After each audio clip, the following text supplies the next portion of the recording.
Hello everyone, welcome to our introduction to UCAS and the world beyond Moreton, to everybody who's joined us this evening and to everybody who's going to be watching the recording. So I'm Catherine Ashworth, Head of Sixth Form, and I'm joined by Alison Matthews, who's our Assistant Head of Sixth Form. So the purpose of this evening really is just to talk you through the next steps for your daughter's journey after Moreton Hall. So we're going to start off talking a little bit about the careers fair and then go through the university applications process, how students go about researching all their options, and then also alternative opportunities, including apprenticeships and gap years. So it's a really important time of year. Last year was the UCAS deadline for the current upper sixth. So all of their applications are now in. And so it'll be exactly 12 months until your daughter's UCAS applications will also be submitted, and they'll be at the stage of waiting for offers to come in. So we spoke to the girls. We did virtually the same presentation to the girls last week. So hopefully they've started talking to you about their ideas already. But now, if they haven't started window shopping and researching yet, then now is the time that they need to start doing that. So as parents or guardians, it's really important that you feel involved in the process, part of the process, but it's also really important that the girls are in the driving seat and pushing that research and leading from the front. Okay, so over to you. Okay, this map shows the variety of locations our students have gone to in the past. As you can see, they've gone to a number of locations throughout the UK and a wide range of universities. Some of them choose traditional subjects, so you might not be able to see it's a little bit small, but law, medicine, English, history, and so on. But we've had some students recently going to more different courses. There's a huge variety of courses available. Apparently, there's over 36,000 courses on offer. So this is why it's important they take their time to choose the best course and the university for them. A tutee of mine last year, Anna, she went on to study artificial intelligence at Bristol University. Another student last year, she chose a joint honours degree and she went on to choose to study Japanese and French at Durham University. And there's also a number of niche university courses which are becoming more popular. For example, LIPA, the Liverpool Institute of Performing Arts, they offer a course on management, which several of our students have attended in recent years. But at Moreton, what's important is that each student chooses the university which is best for them. And that's what we're focusing on, choosing the best fit for every single one of your daughters. So just talking about the careers fair again, that's going to be a really good opportunity for the girls to start making contact and discussing possible options with universities and other providers. I'm sure the majority of you probably experienced the careers fair last year with your daughters when they were in upper five, but some of you will be coming new to the event. So it's taking place on the 11th of February. It opens at 10 a.m. and it runs until 1 p.m. So it's compulsory for all the lower six girls to attend, and we really encourage parents and guardians to come along with the girls if they can. We've got over 50 exhibitors again from a range of universities and apprenticeship providers, and also gap year opportunities as well. So hopefully that'll get the girls really excited and given the opportunity to delve a little bit deeper this year than they did last year when they were in upper five, to find out what the best fit for them is. So what we said to the girls last week is that the priority really, when you're choosing a university course, it should be the course. Yes, there are lots of fabulous universities. Yes, they hear about friends and family members who've gone to universities, but really the course should be the starting point. So choosing a course that you really love, that you know that you're going to really enjoy studying. You're going to be spending many hours studying that subject. If it's a science subject, it could be up to 30 hours a week of contact time. If it's a humanities subject, it'll be a lot less contact time, but you've still got to really focus on the course. And there are so many differences between courses that seem to have the same name, but they might be taught in a very different way at different universities. So it's really important to dig into the detail. Be really open-minded. There are so many new courses out there. Mrs. Matthews alluded to some of them, but the girls tend to know the subjects that they've studied at A-level or GCSE. They tend not to be so familiar with some of the other more niche or courses that are more wide-ranging. So, for example, liberal arts is an option if for humanities students, if they're not sure about the speciality they want to focus on. Natural sciences for the scientists, again, if they don't want to sort of pigeonhole themselves yet, but know that they want to follow a science-based program. Social sciences as well. So lots and lots of different opportunities to study different subjects. So be open to new suggestions, encourage them to really, really dig into those prospectuses and websites and have a look at what's available. Okay, so as well as the course, obviously the course is going to be one of the most important factors, but there are lots of different things that your daughter needs to consider. Sometimes students are interested in the reputation of a university. Some want to study at a Russell Group university. These are simply a group of 24 research-focused universities. But there are many, many other excellent universities out there, and they've got different reputations in different subjects. It's also important to think about whether your daughter would prefer a campus or a city. Campuses are smaller, tend to be smaller, but not always, but they're more friendly, there's a closer community. But sometimes students prefer a bigger city. They might prefer to have a bigger choice of opportunities on offer, like clubs and societies, or maybe they want to get a part-time job, or maybe they just want to experience more nightlife. So it's all about going to visit these universities. We definitely recommend you look out for open days and go and see some, and to help your daughter decide what sort of university suits her best. Okay, so I'm just going to give you a brief overview of the UCAS process. I'm aware that some of you will have other children who've already gone through the process, but some of you will be encountering this for the first time, and obviously your daughter will be encountering it for the first time. So in the coming weeks and months, your daughter's tutors will be talking to them about researching courses and sort of just refining their window of opportunity and who they want to speak to at the careers fair. So we then, in Next Steps department, Mrs. Matthews or myself will meet with all the girls one-to-one to talk about their initial ideas, to help them with their research. And each student will have different questions and will be at different stages, and that's absolutely fine. In the middle of June, that's when the UCAS cycle for 2027 opens. So what we recommend is that all students register with UCAS at that time. Even if they're not 100% sure that they definitely want to go to university in 2027, or even if they're not sure they want to go to university at all, then that's absolutely fine. They can just leave their account to expire, but it's just easier in the long run if they all register at the same time. You can put up to, or the students can put up to 5 course choices on their UCAS application. They can put more than one course at a particular university, but they only have one personal statement. So the courses have to be similar enough that one personal statement will be relevant to all of their different courses. They don't put their courses on in any rank order. You just put the 5 on there and they just appear in alphabetical order. And the universities don't know where else you've applied. So they just receive the application direct from UCAS and they don't see your other 4 choices. You don't have to use all 5 spaces if you don't want to. Some students do, the majority do, but not all. And also, you don't have to have all 5 choices on there when you submit your application. And this is something that a lot of students aren't aware of. So it could be that they know definitely they want to apply for 3 particular courses and they want to get that application sent off in the autumn term.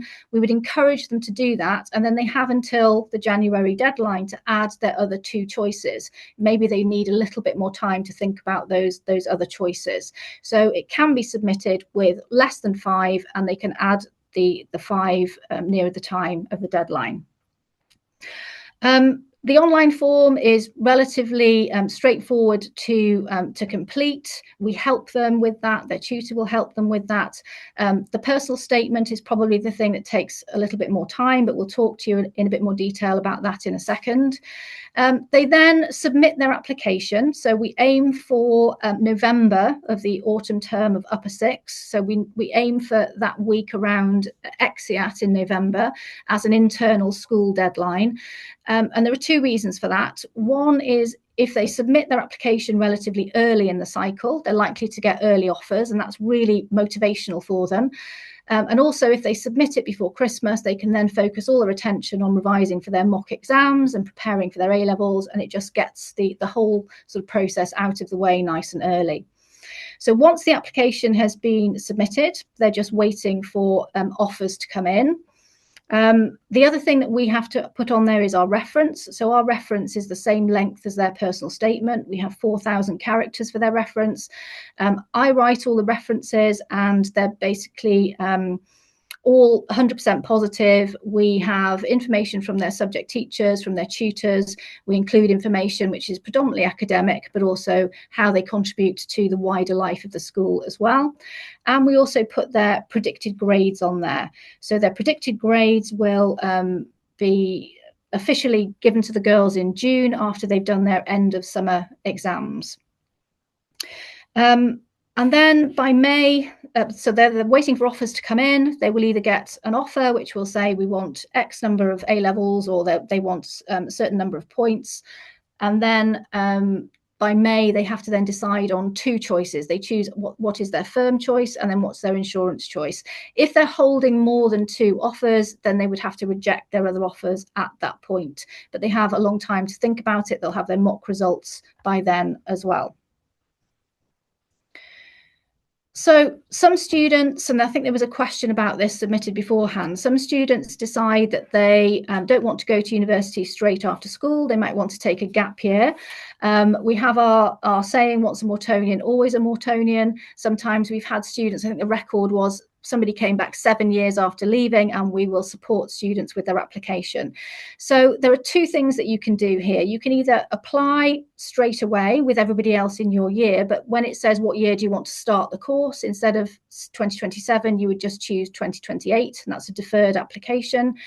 Or if they're really not sure what they want to study, they can just leave their application in Upper Six, and they can come back to us after they've got their results in August, the year that they've left, and we will support them with their application in exactly the same way as we support all the girls who do it in Upper Six.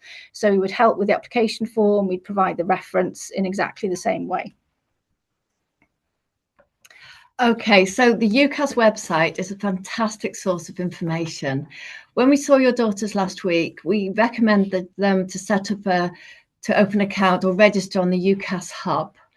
On this UCAS hub, there's so much information on all the different universities, all the different courses. And one key point of information that they'll be looking for is the entry requirements for each particular course.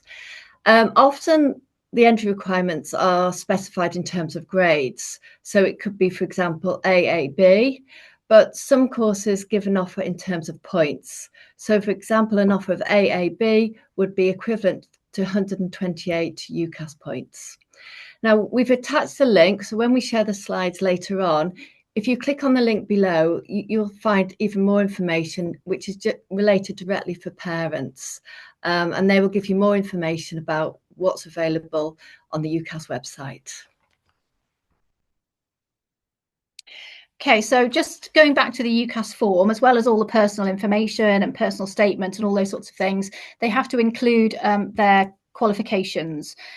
So obviously they will put their A-level predicted grades on there, and those are the predicted grades that they will receive after their summer exams at the end of lower six, and the reference. But they also need to put their GCSE grades on there. So they have to declare all of their GCSE grades. They can't be selective and just put the top 5 GCSE grades. They have to put all of them on there, but they can also put other qualifications on there as well. So if they're doing an EPQ, they will put that on there, and that is worth quite a few UCAS points. So a lot of universities, as well as points from A-level qualifications, will also accept UCAS points from other level 3 qualifications, and the EPQ is one of those.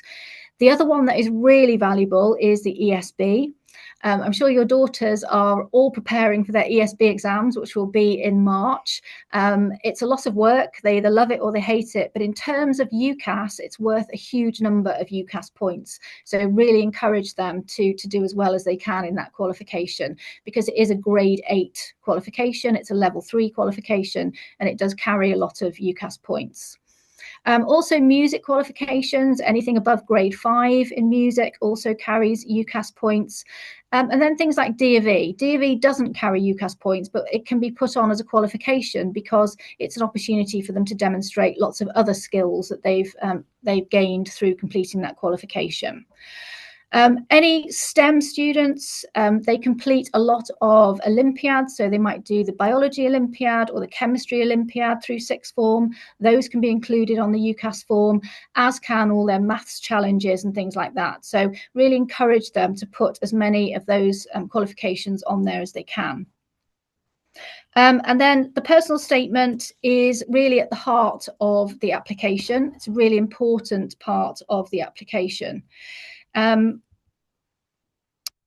It shows evidence of subject interest beyond the curriculum. So in our day, which is quite a long time ago, most universities interviewed for most courses. Now, very, very few universities interview, very, very few courses interview. So the personal statement is the only opportunity that the students have to really talk to and show their interest in the subject to the university. So it's an opportunity for them to really show that they are the right student for that course and that they should be made an offer. So evidence of subject interest beyond the curriculum is really, really essential. The university just needs to be able to see from the personal statement that the student will match the course, that they're going to be successful on that course, and they genuinely are interested in studying that subject. We'll talk a little bit more about supercurricular in a minute, which are those sort of academic things that the students can engage in that will supplement their personal statement, but also extracurricular has a place too. So these are all the other things that they do in school or outside of school. It might be sport, it might be drama, really, really important, but only if they actually use it to evidence the skills that they've developed from it. So we'll be doing a lot of sessions with the girls to prepare them to write their personal statement.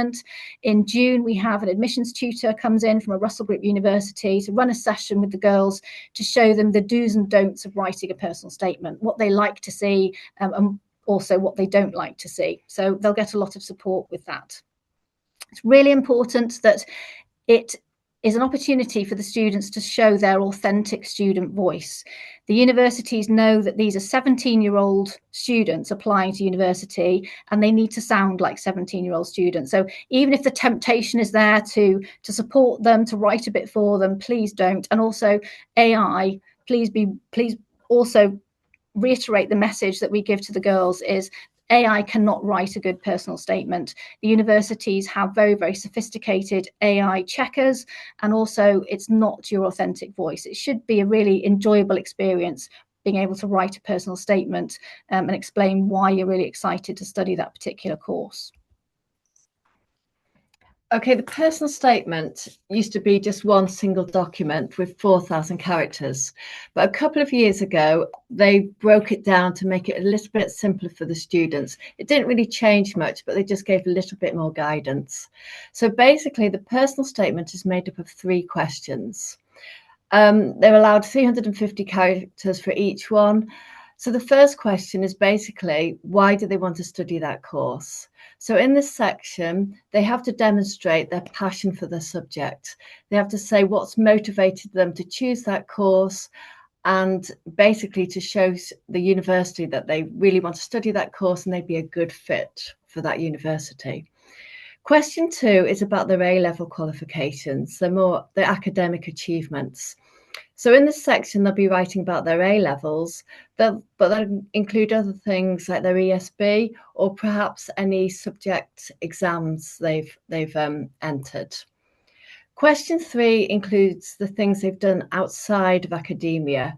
So it could be a wide range of things. It could be their sporting achievements. It could be the Duke of Edinburgh. It could be part-time work. It could be voluntary work.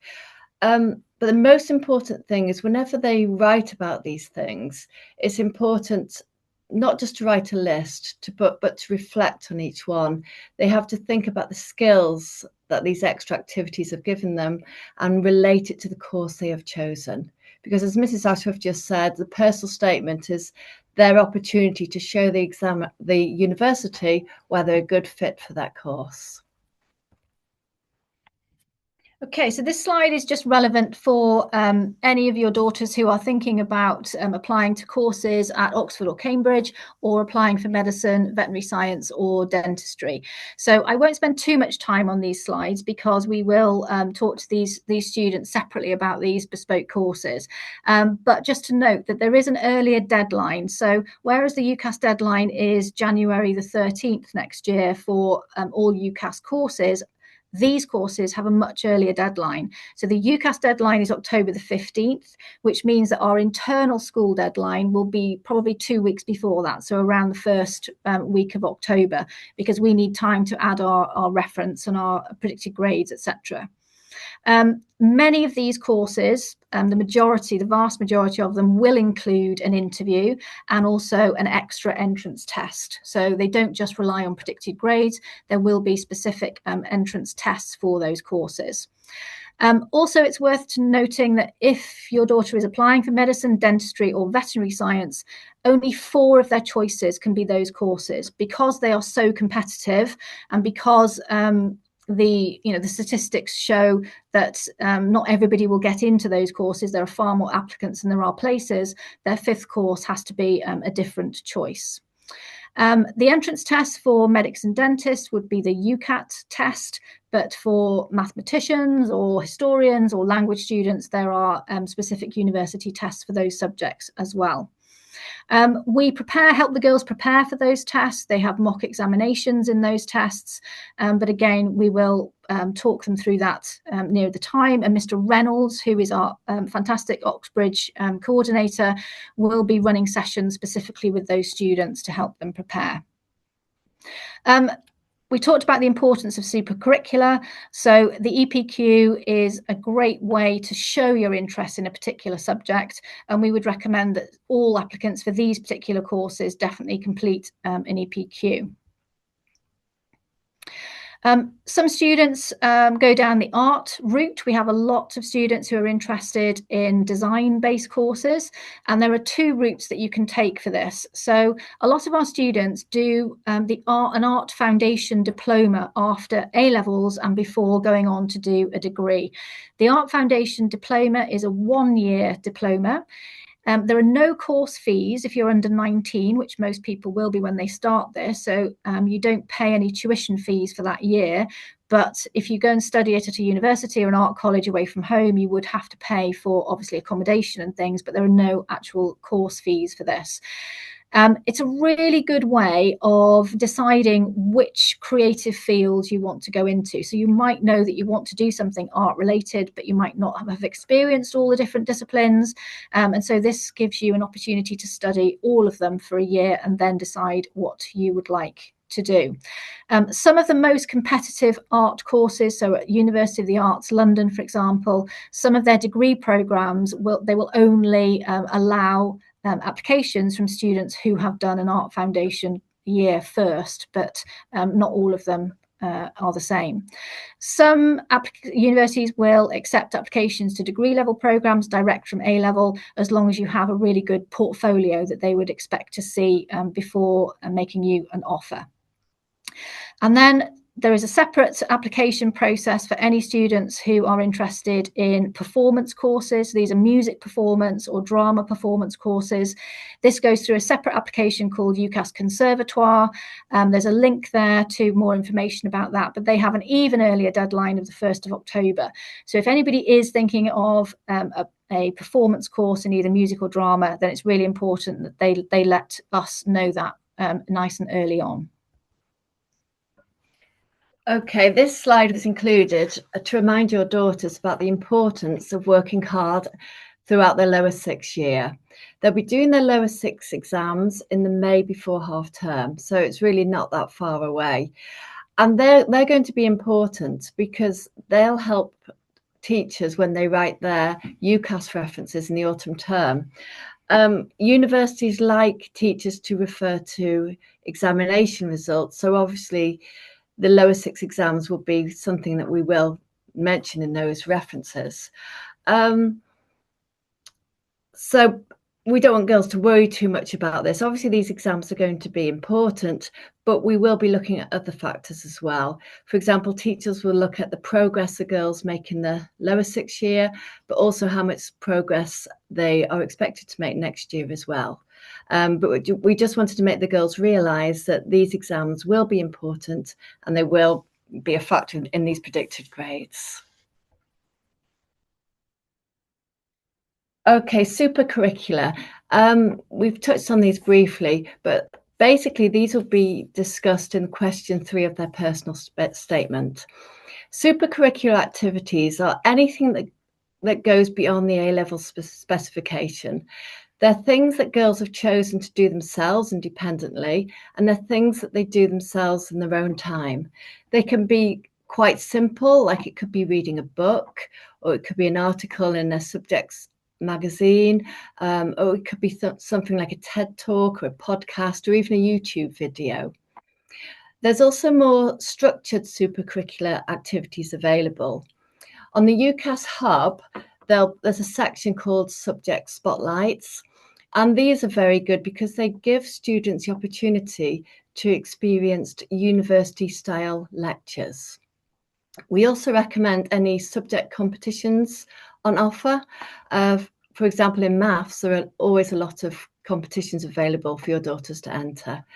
But also the universities themselves offer a lot of taster lectures.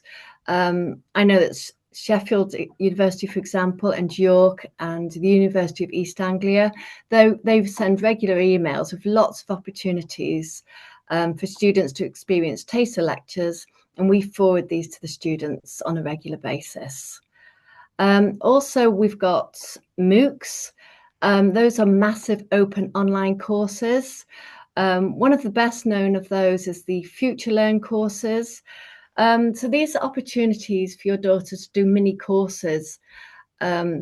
Sometimes they just take a few hours, sometimes they take a few weeks, but they're really useful because they can be used to demonstrate to the university their passion for their subjects. Another reason why these supercurricular activities are important, it's not just about boosting their personal statement, but they can also help your daughter decide if they're choosing the right course for them.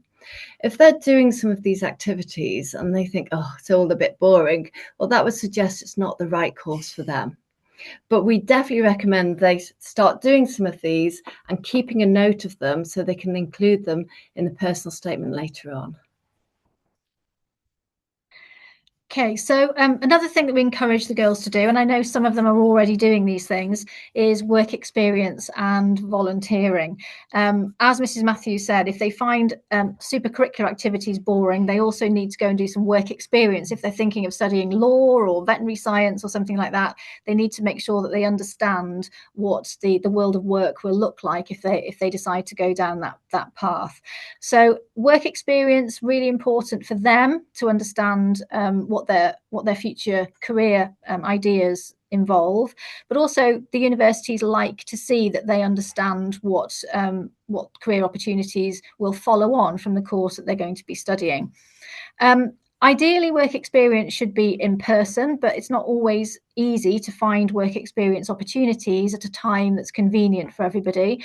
So virtual work experience opportunities are very, very common, particularly after COVID and lockdown. A lot of organisations really got their act together and put some really great virtual work experience opportunities online.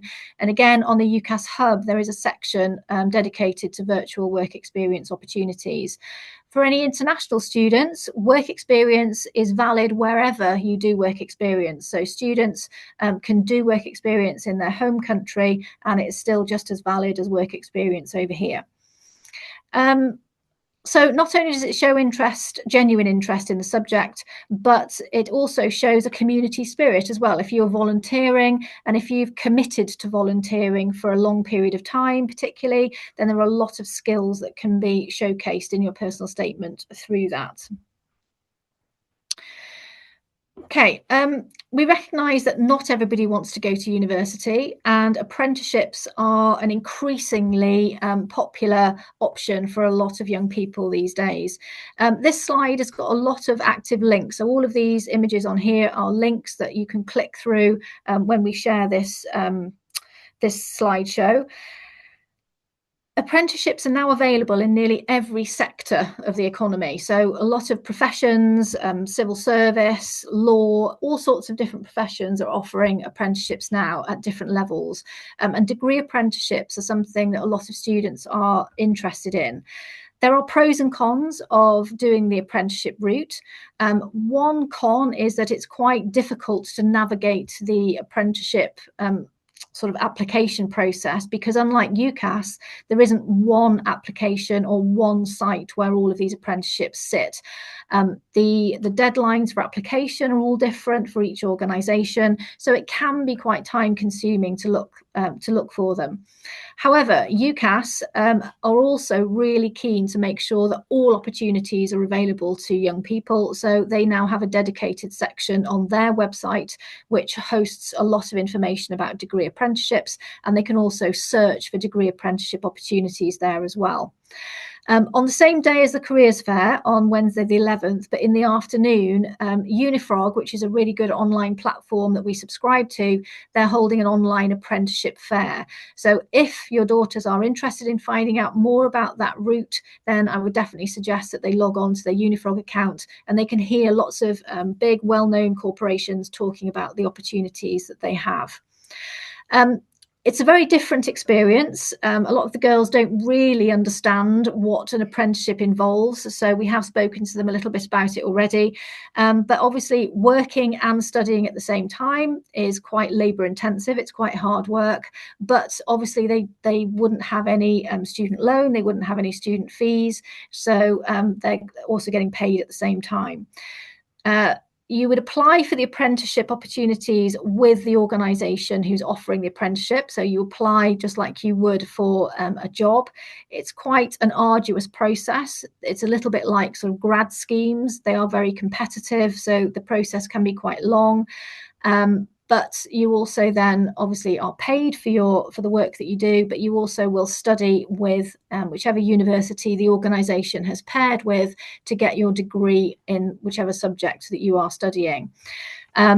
It might take a little bit longer to get your degree. So a 3-year BA from a university that you were studying full-time might take 5 or 6 years through the apprenticeship route. But you'll be studying maybe 1 day a week, or it could be done in blocks of time. Different organisations organise it in different ways. But again, it's something that we'll talk to the students about in our one-to-one meetings. There's a link also in the top right-hand corner, apprenticeship advice, and that takes you through to the UCAS website for parents, which gives more information there. Other post-A-level options, and I know some students in the year group already have been to Open Days at Oxford Media and Business School, for example. This is a really popular route. Some students use it as a stepping stone into work. Others use it as a gap year opportunity before they go on to university. But it's certainly something that gives some real world business experience, and also places students into work afterwards.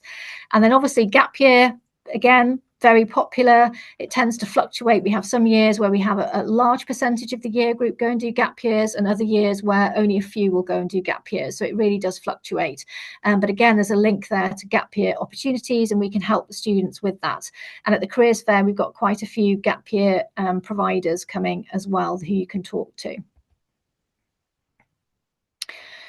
So what you can do as parents to help is basically just be a sounding board at this stage, and just support your daughters. Some of them are really excited about the prospect of going to university and taking that next step out of Moreton, whereas for some of them it can be quite an anxious time. They're a little bit worried about whether they're going to do the right course, just a little bit worried about leaving their friends and leaving school. So for some of them, it could be a slightly more difficult time.